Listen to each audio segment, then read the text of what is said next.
Today, the Department of Justice announces the takedown of the dark web market Alpha Bay.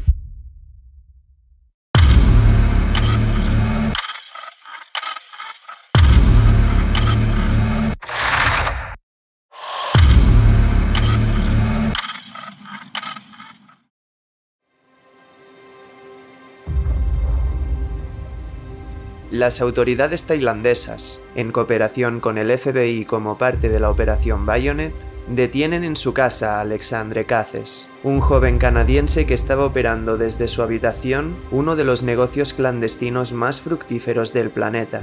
Alexandre, bajo el nombre en clave de Alpha 02, era el administrador de Alpha Bay, un mercado online que facturaba más de 500 millones de dólares al año y que en aquel momento contaba con unos 200.000 usuarios y medio millón de productos enlistados, entre los que se encontraban drogas, armas, documentos oficiales falsos, pornografía infantil y todo tipo de contenido ilegal.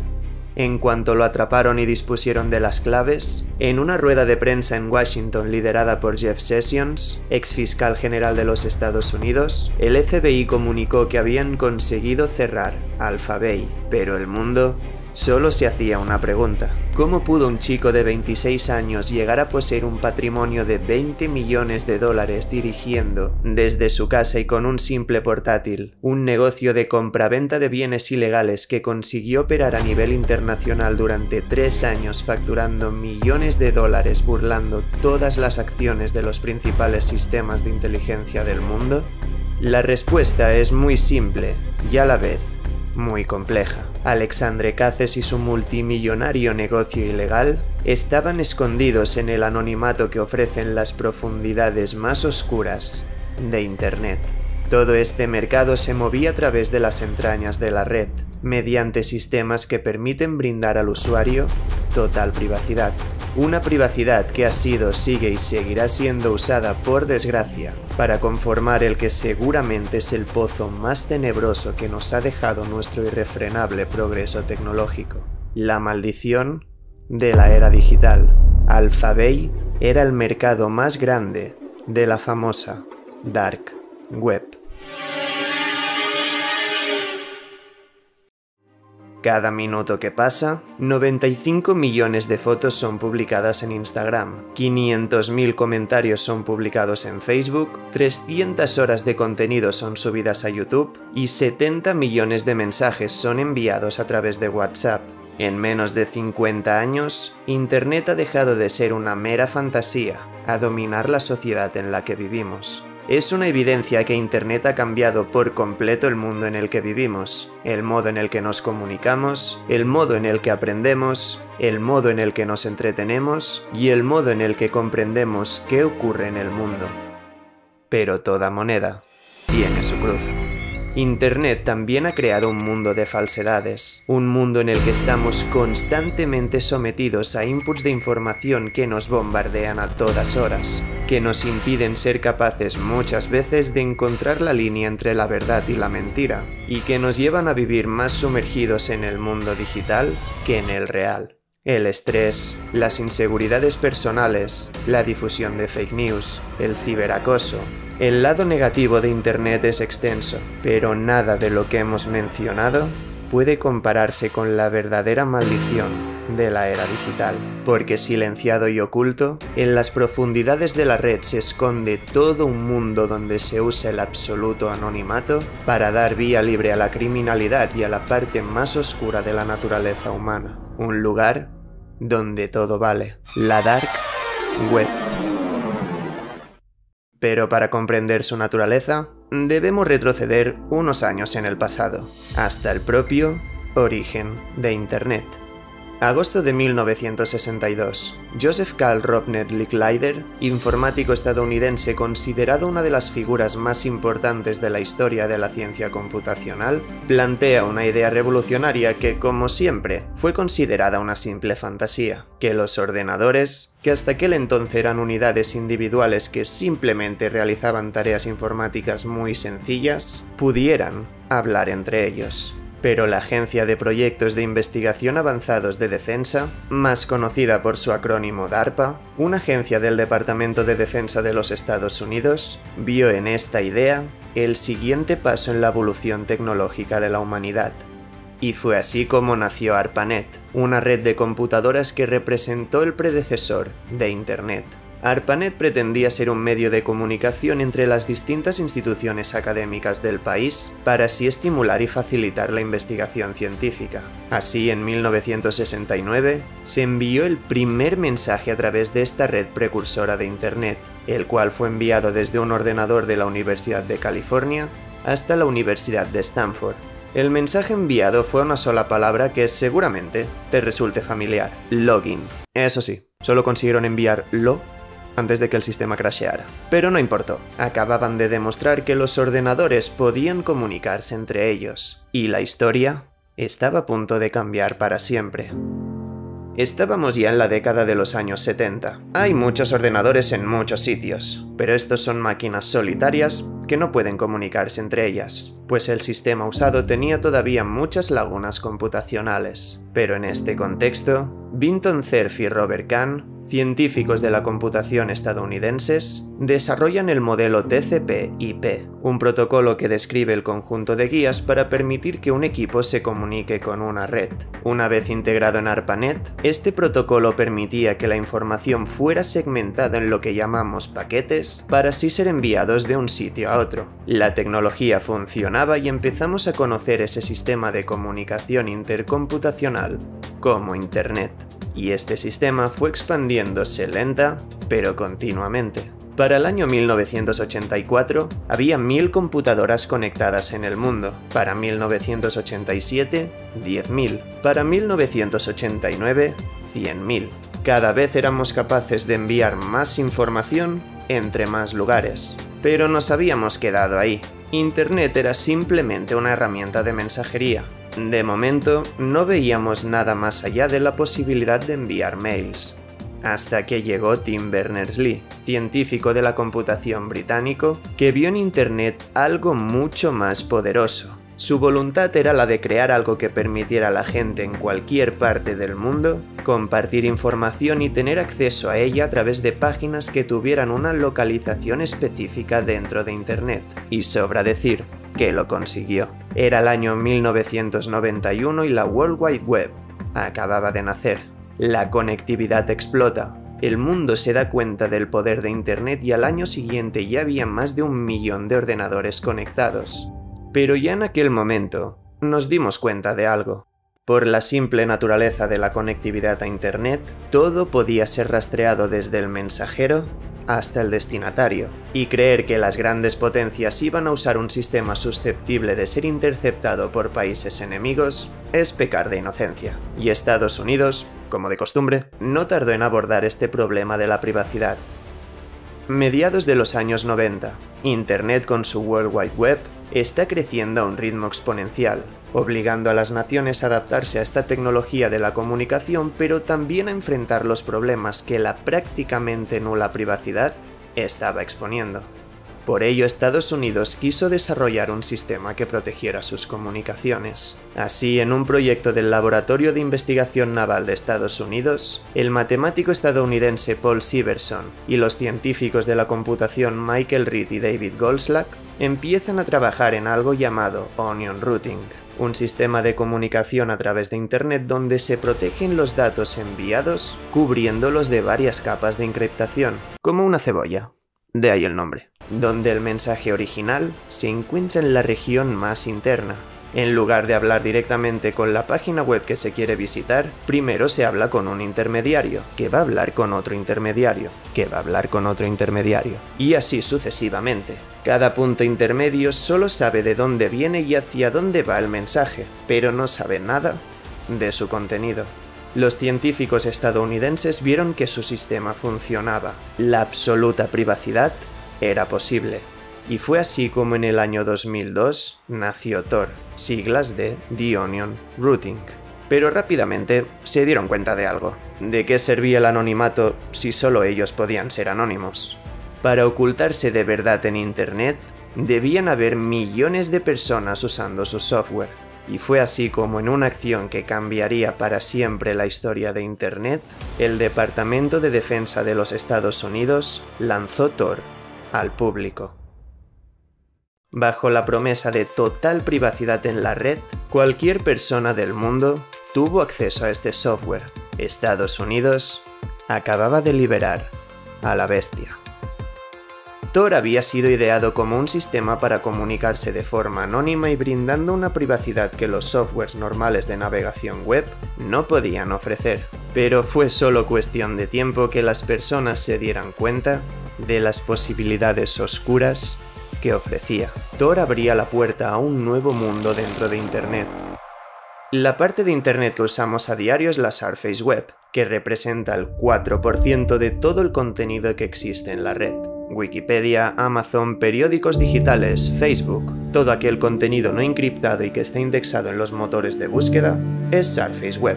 Pero bajo esta red superficial y con un grado más de protección y privacidad, se encuentra la Deep Web, la red profunda que representa el 96% de todo el contenido que existe en Internet. Simplemente se refiere a todo aquello que no está indexado en los motores de búsqueda. Las cuentas bancarias de particulares o de corporaciones, historiales médicos, bases de datos de empresas, contenidos de pago como Netflix, cuentas de redes sociales bajo contraseña. Todo esto es técnicamente Deep Web. Es como la Surface Web, pero con un poco más de secretismo. Ahora bien, en la parte más profunda de esta Deep Web se esconde un pequeño pozo donde se encuentran las webs encriptadas para esconder su existencia, sin direcciones IP para ser prácticamente irreconocibles y cuyo acceso solo es posible a través de softwares que enmascaran la identidad del usuario. Esta parte de Internet es lo que se conoce como Dark Web, el conjunto de darknets que se encuentran dentro de la Deep Web. Existen muchas darknets distintas, pero la más utilizada es sin lugar a dudas Tor, así que podemos considerar la Dark Web como aquella porción de la red accesible solo a través del software Tor. Y es aquí cuando comprendemos por qué Estados Unidos, haciendo público este software, desató la maldición de la era digital. Una vez descargas Tor, algo que es totalmente legal, puedes usarlo como si se tratara de un navegador común. Tor no es la Dark Web. Lo que hace que la Dark Web exista dentro de Tor es la existencia de los conocidos como Hidden Services, unas páginas web a las que solo se puede acceder a través de Tor, donde no hay dominios normales. Los links son caracteres aleatorios con la particularidad de terminar en .onion. Todas estas páginas de servicios secretos conforman la Darknet de Tor, la cual, junto a las otras redes oscuras de softwares de encriptación similares, constituyen la Dark Web. Las estimaciones indican que hay unas 30.000 webs terminadas en .onion, unas páginas que no son rastreables y dentro de las cuales los usuarios se esconden en el más absoluto anonimato, y de estas hay entre 1.000 y 5.000 que ahora sí esconden el lado más oscuro de Internet. Páginas que dan acceso a contenido absolutamente ilegal. En la Dark Web hay una terrorífica libertad para cometer crímenes. No hay nada que impida que cualquier persona con el suficiente dinero y el suficiente tiempo haga lo que quiera. El negocio más grande y que mueve mayores cantidades de dinero es el de la droga, accediendo a mercados online como Silk Road o Alphabet que han movido miles de millones de dólares. Pero por desgracia, la droga no es lo único que se esconde en la Dark Web. La segunda industria más grande es la de los asesinos a sueldo, con páginas que en un simple clic y una transacción te permiten contratar, con una tarifa que varía dependiendo de quién sea el blanco pero que puede ser de apenas $5.000, a una persona que va a asesinar a quien tú le ordenes. Del mismo modo, puedes comprar diplomas, pasaportes, armas, documentos de identidad, tarjetas de crédito robadas, historiales médicos por $50, órganos, información confidencial e incluso seres humanos para su explotación. Todo el comercio ilegal del mundo se está moviendo hacia la Dark Web. Y es aquí cuando entra un importante personaje en escena, las criptomonedas. Todas las transacciones realizadas en la Dark Web se realizan mediante criptomonedas, especialmente Bitcoin, pues con estas divisas, a diferencia de las convencionales y que están centralizadas, su tecnología blockchain hace que sea imposible rastrear dichas transacciones. Cualquiera puede enviar millones de dólares en Bitcoin a otra parte del mundo sin que nadie se dé cuenta. Navegas de forma anónima y comercializas sin dejar huella. Así que de la combinación entre Tor y las criptomonedas, nace la tormenta perfecta para el cibercrimen. En 2011, Silk Road fue el primer mercado en usar criptomonedas como única forma de pago aceptada, siendo así el detonante para que cientos de páginas similares copiaran el modelo. En ese momento, un Bitcoin tenía un valor de menos de $1. A día de hoy, su valor es de más de 40.000, que cada uno saque sus propias conclusiones. Pero hay incluso más oscuridad dentro de la Dark Web. Hay páginas de pornografía infantil cuyos nombres evidentemente no voy a decir, que tienen más de 200.000 usuarios. Al mismo tiempo existen foros donde pederastas hablan de cómo violan, matan y secuestran niños, dándose consejos entre ellos. Foros de neonazis, páginas con vídeos de torturas a personas y animales, contenido de canibalismo, archivos descargables con diseños que permiten imprimir armas en casa si se dispone de una impresora 3D, páginas de contenido satánico o páginas de reclutamiento de terroristas donde estas organizaciones planifican atentados. Incluso existen las conocidas como Red Rooms, unas páginas de live stream donde se emite en directo la imagen de una persona siendo torturada o asesinada para el entretenimiento de los espectadores, los cuales pueden, si envían dinero, dar instrucciones de lo que quieren que se les haga a la víctima en tiempo real. La Dark Web es el pozo más oscuro de Internet, una selva donde personas enfermas se esconden bajo la capa del anonimato para cometer atrocidades y saciar sus más perversos deseos. Ante este escenario, cualquiera se pregunta por qué, siendo un proyecto del Departamento de Defensa de los Estados Unidos, no terminan con Tor. Todos los países del mundo están luchando a ciegas contra un cibercrimen que está apoderándose de Internet, en lugar de atacar al origen del problema y cerrar el software. Pero no es tan sencillo. Estados Unidos jamás cerrará Tor. Ellos lo crearon y requieren de la absoluta privacidad que éste ofrece para sus actividades anónimas. Y para ello necesitan que haya cientos de miles de usuarios usando el software. Y todas las atrocidades que se cometan en la Dark Web representan simplemente un coste que están dispuestos a pagar. Se estima que actualmente en 2022, de los 2 millones de usuarios diarios de Tor, apenas el 3% de ellos acceden a las páginas que conforman la Dark Web y solo un pequeño porcentaje de ellos acuden a las de contenido ilegal. Vamos a hacer pagar por ello a más del 97% restante que no comete ninguna ilegalidad, más allá que ejercer su derecho a mantener su privacidad. Además, solo cuando la libertad se ha convertido en algo que ni siquiera valoramos, el anonimato se convierte en un arma.